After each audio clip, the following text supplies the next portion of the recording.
Hello everybody and welcome to the Face Reading Secrets of the People in the News, session number 24. Just a reminder, if you're interested in studying the subject deeper, my book, Face Reading Secrets for Successful Relationships, is finally out. It's been out for 2 weeks. It's available on Amazon.com. I have a short YouTube introducing the book called Finally the Book is Out. The reading number 23 was on the spiritual leader of Tibet, Dalai Lama. This week I will speak about another remarkable person whose life and actions I've been following for over 20 years and who actually met Dalai Lama. This person is Aung San Suu Kyi. Aung San Suu Kyi is a state councillor and the leader of the National League for Democracy in Myanmar. It's a former Burma. For those of you who are not familiar with Southeast Asia, Burma is a country bordering with China, Bangladesh, Laos, and Thailand. It's a country the size of, a little bigger actually, than the size of France, and almost the same size population. In 1990 elections, National League of Democracy, of which Suu Kyi was a co-founder, won 81% of the seats in the parliament, but the results were nullified, and the military refused to hand over power. Suu Kyi remained under house arrest for 15 out of 21 years from 1989 to 2010, becoming one of the world's most prominent political prisoners, and by the way, a Nobel Peace Prize winner. For 20 years, people of Burma did not stop the struggle, and finally, in November 2015, Burma held general elections. The results gave the National League of Democracy an absolute majority. Suu Kyi became a state councillor and the first female minister of foreign affairs. Now let's read again what Suu Kyi said. The only real prison is fear, and the only real freedom is freedom from fear. These are not the words of a person who never had fear. These are the words of a person who had fear but did not allow fear to rule her life. Yes, forgive me, this is not a history or ethics class. This is a face reading session. So let's look at Suu Kyi's face and see what in her morphology helped or made it more difficult for her to make the choices she made. Here is Suu Kyi as a little girl. What is she, 6 or 7? You recognize the face type, those of you who've been with me for a while.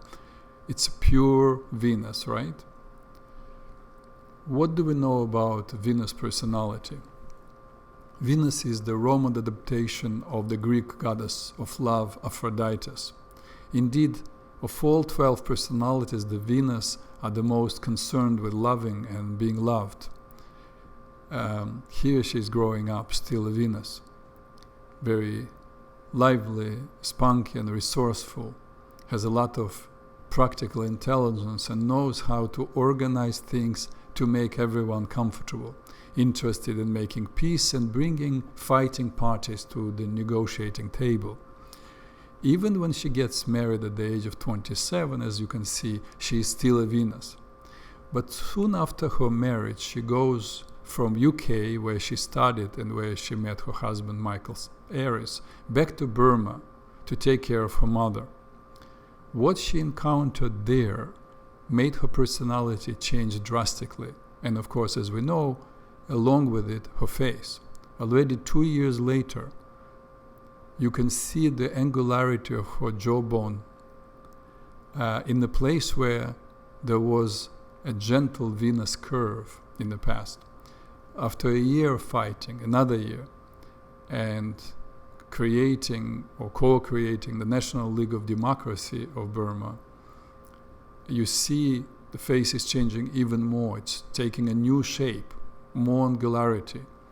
And we have a Mars here.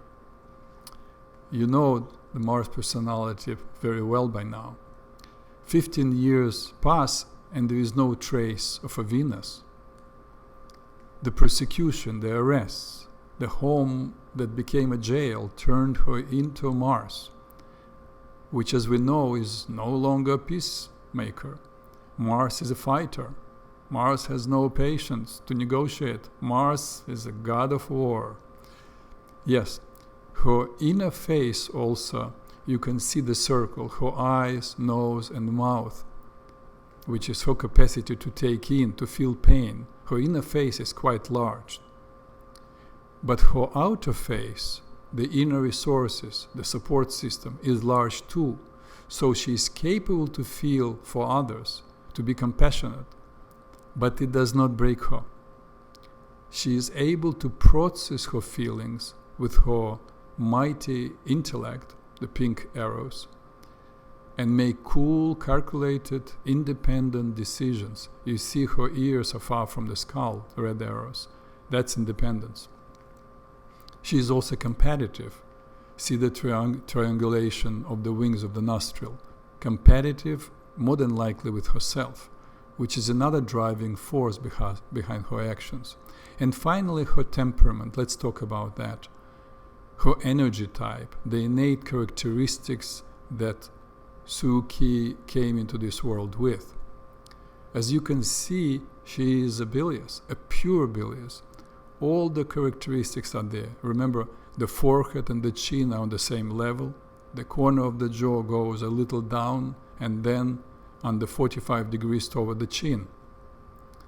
The bilious are long-term planners and have the endurance, the patience, and the will to keep going till they get what they want. The how for the bilious is not that important.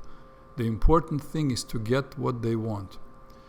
If you think that there is a little bit of a nervous cast, you may be right, which adds to her the quickness of the mind, greater creativity, and the capacity for being diplomatic. So that's an interesting combination. Mars, impatient, and the nervous cast, diplomat. So let's summarize now. What in her morphology allowed Aung San Suu Kyi to become the leader she is? First, the unbreakable will of a pure bilious. Then the willingness and readiness to put up a good fight of a Mars. The ability to feel pain, to be compassionate, large inner face. Superior intellectual abilities, the disproportionately high forehead. And the competitive drive, the triangulation of the wing of the nose. And finally, the last but not the least, something that is not necessarily morphology, but from the heart. The memory of her father. Notice he is also a perfect Mars, with the same ears that stand for independence in thinking and acting. He died at the age of 32. Actually, he was assassinated. By the age of 32, he was a major general in the army and the deputy chairman of the Executive Council of Burma. He is considered the father of modern Burma. 32 years of age, incredible. All that put together, and we have a woman who amazed and inspired millions. And that is all for Aung San Suu Kyi. Thanks for being with me today. I look forward to getting your feedback and your suggestions. Till next week.